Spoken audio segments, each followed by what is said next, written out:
পার্শ্ববর্তী তরুয়ার বিলে অস্ত্র এবং গোলা বারুদ সহ ব্যাগটি ফেলে দেয়। পরবর্তীতে তার দেওয়া তথ্য অনুসারে হত্যা চেষ্টায় ব্যবহৃত দুটি বিদেশি পিস্তল, দুটি ম্যাগাজিন, 41 রাউন্ড গোলা বারুদ এবং একটি খেলনা পিস্তল উদ্ধার করা। ফয়সালের গতিবিধি পর্যবেক্ষণ এবং প্রযুক্তির সহায়তায় জড়িত অপর ব্যক্তি মোটরসাইকেল চালক আলমগীরকেও শনাক্ত করা হয়। ঘটনাস্থলে সিসিটিভি ফুটেজ পর্যালোচনা করে হত্যায় ব্যবহৃত মোটরসাইকেলটির সম্ভাব্য নাম্বার প্লেট ঢাকা মেট্রো ল 546375, যার মালিক মোহাম্মদ আব্দুল হান্নানকে মোহাম্মদপুর থেকে গ্রেফতার করা হয়। পরবর্তীতে জানতে পারা যায় ফয়সাল করিম তার স্ত্রীর বাসা নরসিংদীতে 11 ডিসেম্বর আনুমানিক সকাল 6টা পর্যন্ত অবস্থান করেন। তিনি আগারগাঁওয়ের উদ্দেশ্যে রওনা করে আনুমানিক সন্ধ্যা 8টায় বোন জেসমিনের বাসায় পৌঁছান।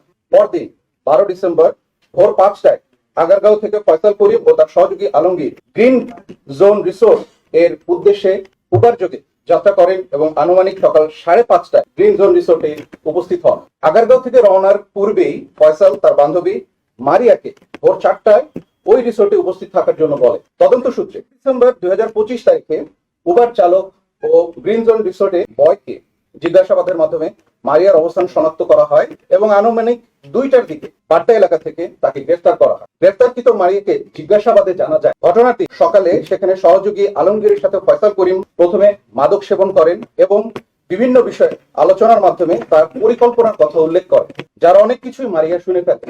এক পর্যায়ে মারিয়া বুঝতে পারেন যে ওসমান হাদির বিষয়ে তারা উত্তেজিত স্বরে আলোচনা করছে। পরবর্তীতে ঘটনার দিন তারা উবার যোগে সকাল আনুমানিক 9টায় রিসোর্ট ত্যাগ করে আগারগাঁওয়ে তার বোনের বাসায় এসে উপস্থিত হন।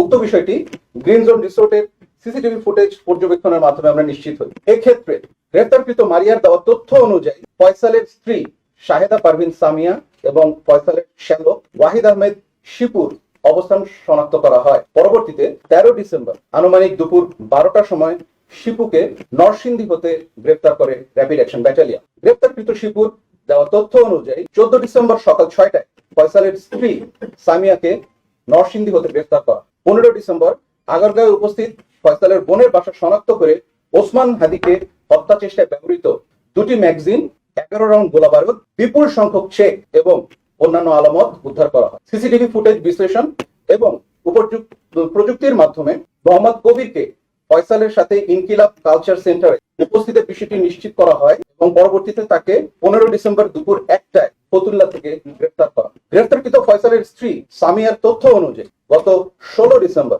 সকাল আনুমানিক 5টায় ঢাকার কেরানীগঞ্জ থেকে ফয়সালের মা ও বাবাকে গ্রেফতার করা হয়। ফয়সালের মা ও বাবার কাছ থেকে প্রাপ্ত তথ্যের ভিত্তিতে ফয়সালের শ্যালক শিপুকে জিজ্ঞাসাবাদের মাধ্যমে শিপুর বন্ধু মোহাম্মদ ফয়সালকে গ্রেফতার করা হয়। আটককৃত অভিযুক্ত ব্যক্তিবর্গকে জিজ্ঞাসাবাদের মাধ্যমে নিম্নোক্ত তথ্য সমূহ আমরা জানতে পেরেছি, যা আপনাদের সামনে উপস্থাপন করছি। ওসমান হাদিকা হত্যা চেষ্টার পর ফয়সাল ও আলমগীর পুনরায় আগারগাঁও হত্যা চেষ্টায় ব্যবহৃত পিস্তল ও গোলা বারুদ লুকানোর পরিকল্পনা করে। অস্ত্রের ব্যাগটি সে তার বাবাকে দিয়ে তার শ্যালক শিপুর নিকট হস্তান্তর করতে বলে এবং সিএনজি যোগে সাভারের উদ্দেশ্যে রওনা দেয়। পরবর্তীতে ফয়সালের বাবা ব্যাগটি শিপুর কাছে হস্তান্তর করে। শিপু এই ব্যাগটি নরসিংদীতে ফেরত নিয়ে গিয়ে তার বোন অর্থাৎ ফয়সালের স্ত্রী সামিয়ার নিকট দিয়ে দেয়। সামিয়া ব্যাগটিকে পুনরায় শিপুর কাছে দিয়ে এটিকে লুকানোর জন্য বলে।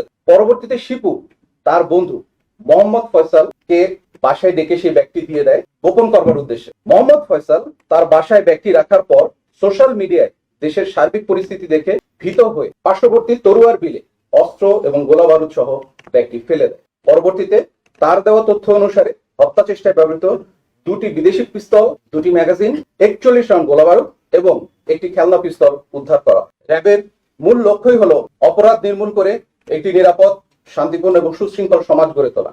আর তাই এই ধরনের অপরাধীদের বিরুদ্ধে আমাদের এই অভিযান চলমান থাকবে এবং এই ঘৃণ্য হত্যাকাণ্ডের সাথে জড়িত মূল অপরাধীদেরকে অবশ্যই আইনের আওতায় আনা হবে।